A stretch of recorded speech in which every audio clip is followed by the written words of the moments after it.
Hallelujah, बस एक करा और किसी को भी लिटा दिया। ये सब झूठ, ढोंग, आडंबर, पाखंड। सनातनियों को कहीं जाने की जरूरत नहीं है। आप बालाजी की शरण में आओ, राम जी के शरण में आओ, कृष्ण की शरण में आओ।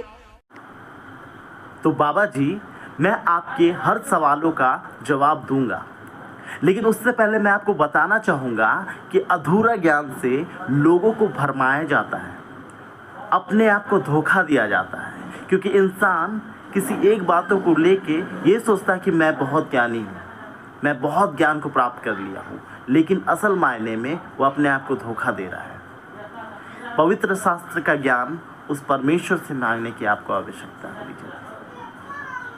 मैं आपके हर सवालों का जवाब इस पवित्र शास्त्र से ही दूंगा। तो सबसे पहले बाबा जी, मैं आपको हालेलुया के बारे में बताना चाहूँगा। हालेलुया कोई पाखंड शब्द नहीं है और यीशु के नाम में सच में चंगाई मिलती है। हालेलुया के बारे में बताना चाहूँगा। प्रकाशित वाक्य 19 अध्याय का पहला वचन में लिखा हुआ है कि हालेलुया उद्धार, महिमा, सामर्थ परमेश्वर की ओर से है। और आप जिसको पिता परमेश्वर कह करके ईसा मसीह को मुक्तिदाता मान करके बैठ गए हो, वो कोई मुक्तिदाता नहीं है। बाइबल का मैथ्यू 10 स्टेटमेंट नंबर 34, 35, 36 जाकर के पढ़ लेना। वो ईसा मसीह कह रहा है, don't suppose that I have come to bring peace to the earth. I did not come to bring peace but a sword. I have come to turn a man against his father, a daughter against her mother, and daughter-in-law against her mother-in-law.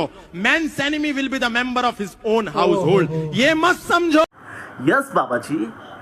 It is written in Matthew 10:34 to 36. But did you understand this Bible verse?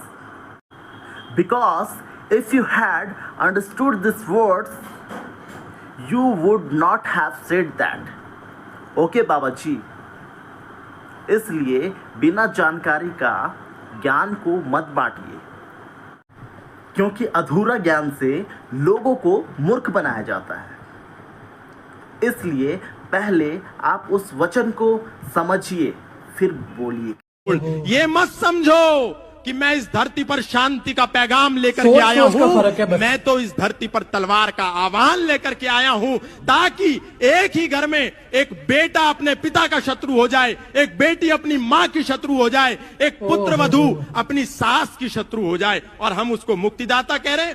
अगर मुक्तिदाता कोई है तो वो मर्यादा पुरुषोत्तम श्री राम है, योगेश्वर श्री कृष्ण है, बजरंगबली हनुमान है। हमको उनकी शरण में आना है।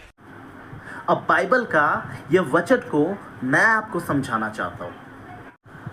बाइबल में यूहन्ना 3:16 में लिखा हुआ है कि परमेश्वर ने जगत से ऐसा प्रेम रखा कि उसने अपना इकलौता पुत्र दे दिया, ताकि जो कोई उस पर विश्वास करे वो नाश न हो परंतु अनंत जीवन पाए। यहाँ परमेश्वर ने ऐसा प्रेम रखा, किससे?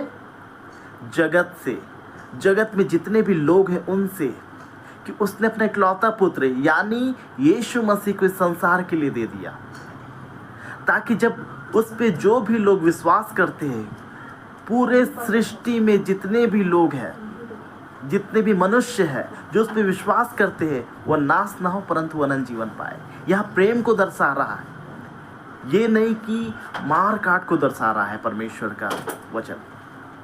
बाइबल में निर्गमन की पुस्तक 20 अध्याय में अगर आप पढ़ते हो और व्यवस्था विवरण अगर 5 अध्याय में अगर आप पढ़ते हो, तो उसमें लिखा हुआ है परमेश्वर ने मनुष्य के लिए 10 आज्ञाएं दी, और उसमें लिखा हुआ है एक आज्ञा भी ये भी है कि माँ बाप का आदर करना, मनुष्य की हत्या न करना, चोरी न करना, झूठ मत बोलना।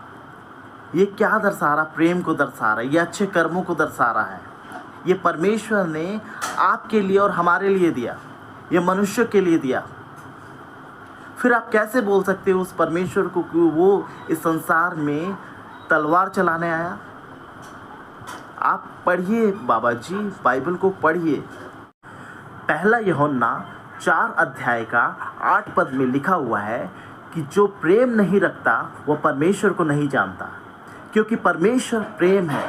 देखिए, यहाँ परमेश्वर को प्रेम दर्शाया जा रहा है। बताना चाहूँगा मत्ती 10 अध्याय का 34, 35 और 36 ये पद में यीशु मसीह किसी तलवार के विषय में नहीं कहते हैं, घात करने के विषय में नहीं कहते हैं, इस संसार को नाश करने के विषय में नहीं कहते, बल्कि यहाँ वो ये कहना चाहते हैं कि जो मुझ पर विश्वास करेगा धर्म के कारण वो सताया जाएगा।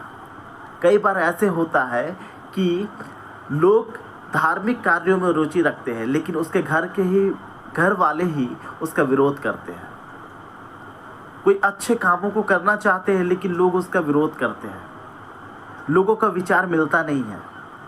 ये इस विषय में दर्शाया जा रहा है, इस विषय में बता रहे यीशु, क्योंकि यीशु ने कहा है कि मेरे पीछे जो चलता है वो अपना क्रूस उठाएगा।